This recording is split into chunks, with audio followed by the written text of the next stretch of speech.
Welcome to Sirisha's kitchen. இன்றைக்கி நம்ம பால் பாயசம் எப்படி பண்ணுறது பார்க்க போகிறோம். 2 மினிட்ஸில் நூடுல்ஸ் மட்டும் இல்லைங்க, 2 மினிட்ஸில் பாயசத்தையும் பண்ணலாம்.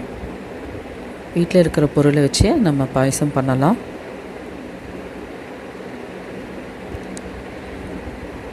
இதுக்கு நம்ம ஒரு 1/2 லிட்டர் பால் காய்ச்சி வச்சுருக்கேன்.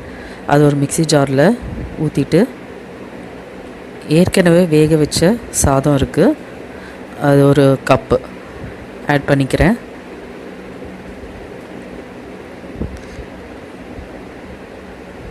அப்புறமா அதே கப்பில் நாட்டு சர்க்கரை, நீங்கள் வேணும்னா சர்க்கரையும் போட்டுக்கலாம், இல்லை வெல்லத்தையும் சேர்த்துக்கலாம்.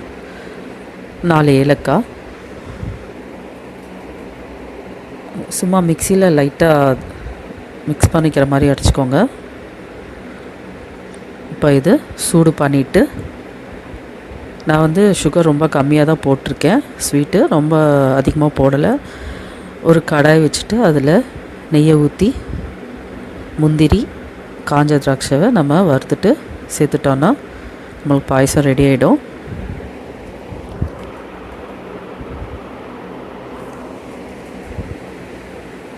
எல்லாத்தையும் ஒன்றா சேர்த்து சூடு பண்ணிட்டோன்னா நம்மளுக்கு பாயசம் ரெடி.